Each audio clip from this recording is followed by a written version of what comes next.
দেশ পরিচালনায় ব্যর্থতা, হলমার্ক কেলেঙ্কারি ও পদ্মা সেতু নির্মাণ করতে না পেরে সরকার ব্লগারদের মাধ্যমে ঘটনা অন্যদিকে নিতে চাচ্ছে বলে মন্তব্য করেন বিএনপি নেতারা।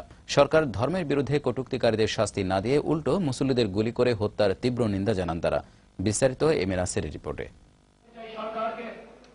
জাতীয় প্রেস ক্লাবে ইসলামী ঐক্য জোটের চেয়ারম্যান মুফতি ফজলুল হক আমিনীর স্মরণসভায় প্রধান অতিথির বক্তব্যে বিএনপির ভারপ্রাপ্ত মহাসচিব মির্জা ফখরুল ইসলাম আলমগীর বলেন, সরকার পরিকল্পিতভাবে দেশকে সংঘাতের দিকে ঠেলে দিচ্ছে।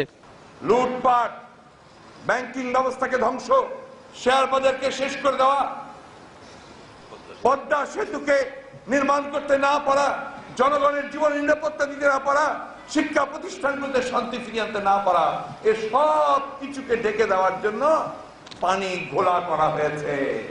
আর সেই পানিতে মাছ ধরার জন্য চেষ্টা করা হচ্ছে। অনুষ্ঠানে জাকপা সভাপতি শফিউল আলম প্রধান ইসলাম ও মহানবী সাল্লাল্লাহু আলাইহি সাল্লামকে নিয়ে কটূক্তিকারীদের গ্রেফতারের জন্য 24 ঘন্টার আলটিমেটাম ঘোষণা করেন। সংখ্যাগরিষ্ঠ মুসলমানের দেশ, সেই আল্লাহ, সেই নবীজি, সেই ইসলামের বিরুদ্ধে সংখ্যাগরিষ্ঠ মুসলমানের দেশে যারা কথা বলেছে, 24 ঘন্টার মধ্যে তাদের গ্রেফতার করো, তাদের বিচার করো। মুফতি আমিনী বেঁচে থাকলে শাহবাগ প্রজন্ম চত্বরের বিরুদ্ধে লং মার্চ ঘোষণা করতেন বলে মন্তব্য করেন ইসলামী ঐক্য জোটের নেতারা।